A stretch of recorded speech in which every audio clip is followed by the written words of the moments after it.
22 जनवरी को भगवान की प्राण प्रतिष्ठा के पहले देश भर से भगवान के चरणों में अर्पित करने के लिए कुछ न कुछ उपहार लेकर लोग पहुंच रहे हैं। ऐसे ही एक उपहार जयपुर से लेकर एक पूरी फैमिली आई हुई है। उन्हीं लोगों से जानते हैं कि क्या खास है और क्यों पहुंचे हुए हैं, क्या लेकर के भगवान के लिए आप आए हैं। जरा बताएं। थाल सामने दिखाई दे रहा है, बहुत कलात्मक है ये। जी, हम ये चांदी का बना हुआ भोग थाल जिसमें 4 कटोरे हैं और एक कलश है, ये हमने मंदिर के अधिकारियों के समक्ष रखा और उन्होंने हमें अभी अभी ये न्यूज़ दी है कि 22 तारीख को रामलला जी की मूर्ति के सामने इसी में भोग लगेगा।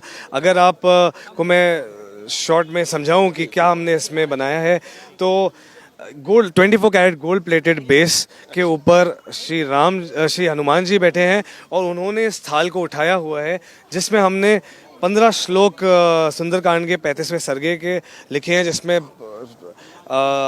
श्री राम जी के बारे में हनुमान जी ने जो सीता मैया को एक्सप्लेनेशन दिया था, उनका डिस्क्रिप्शन दिया था, वो हमने इसमें दर्शाया है। आप हर बोल को देखेंगे तो हर बोल में 21 कमल की पंखुड़ियां हैं। तो जीवन के किस पहलुओं को दिखाती हैं, इसी सोच एकदम सही आप बोल रहे हैं। और अगर ये 4 बोल का अपन टोटल करते हैं तो 84 पंखुड़ियाँ हो जाती हैं, जिसका हमारी ओर से एक डिस्क्रिप्शन ये है कि केवल मनुष्य ही नहीं, अगर भगवान के दिए हुए धर्म पे और मार्ग पे हम चलते हैं तो सारी की सारी 84,000 योनियों को सही मार्ग मिलता है और एक अच्छा जीवन व्यतीत करने का अवसर प्राप्त होता है। अब ये कलश है जिसमें कलश के बारे में जो 4 घोड़े हैं, इसके पीछे क्या विचार आपका है? हाँ जी, तो ये 4 घोड़े, जैसा कि हमने पढ़ा है, सुना है कि भगवान राम के रथ के 4 घोड़े हुआ करते थे जो दर्शाते हैं मूल 4 चीज़ों को, जिसका मैं आपको बताऊं तो कर्म, धर्म, अर्थ और मोक्ष।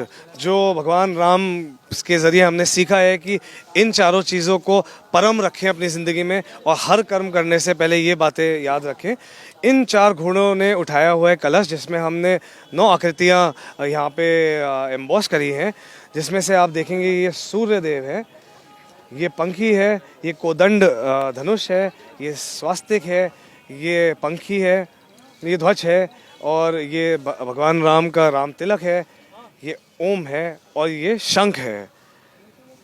इस तरीके से ये भोग थाल बना हुआ है। और सबसे बड़ी बात है कि आप देखें इसके अंदर, मैं आपको बताऊं कि चूंकि भगवान सूर्यवंशी थे तो मुझे लगता है कि शायद उसी को ध्यान में रखते हुए इस बीच थाल में भगवान सूर्य को बनाया गया है। यहाँ भगवान राम, माता सीता हैं और ये 10 तुलसी के 10 पत्तियां बनाई गई हैं। चूंकि भगवान विष्णु को, भगवान राम को वैष्णव है तो तुलसी की पत्ती बहुत ही प्रिय है और 10 अवतारों को दिखाता है। साथ ही इसमें सुंदरकांड से लिए गए श्लोक भी इसमें लिखे गए। यही थीम है पूरा। हाँ जी, एक आपको और एक हम अपनी कला दिखाए पाए जो इसमें हमने इनग्रेव किया है। अपन ने कहानी सुनी है कि गिलहरी के स्नेह से श्री राम ने 3 उंगलियां फेरी थी पीठ पे, तो 3 लाइनें सफ़ेद हमेशा रह गई, आज भी दिखती हैं। तो यही हमने इसमें दर्शाया है, क्योंकि इसमें एक बहुत बड़ा मैसेज हमें जो समझ में आया उसमें छिपा हुआ है। लोग भी गिलहरी की तरह ही, हम एक गिलहरी ही हैं इस पूरे बड़े जो राम मंदिर का काम चल रहा है। हज़ारों लोग इसमें लगे हुए हैं, मेहनत कितने टाइम से। और यही हमने इससे सीखा है कि छोटा योगदान हो या बड़ा योगदान हो, हम सबका योगदान, अगर हम धर्म के राह पे, राम जी के राह पे चल रहे हैं तो हम सबका योगदान उतना ही महत्व देता है जैसा बाकी सबको। बहुत ही कलात्मक ढंग से बनाया गया है इस थाल को कि सुंदरकांड के इसमें श्लोक भी लिखे हुए हैं और नीचे जो आधार बनाया गया है, हनुमान जी वीर मुद्रा में हैं और इस पूरे थाल को दोनों हाथ से उठाए हुए हैं। गदा है, पूंछ उनका सामने है और ये सोने से बनाया गया है और इस थाल को बनाया गया है, ट्रस्ट को समर्पित किया गया है।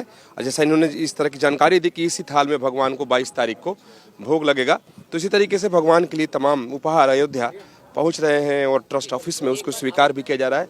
तो ये भोग थाल है जिसमें भगवान को 22 तारीख को भोग लगाया जाएगा। वीडियो जर्नलिस्ट अतुल राज के साथ विकास चंद्र, न्यूज़ नेशन, अयोध्या।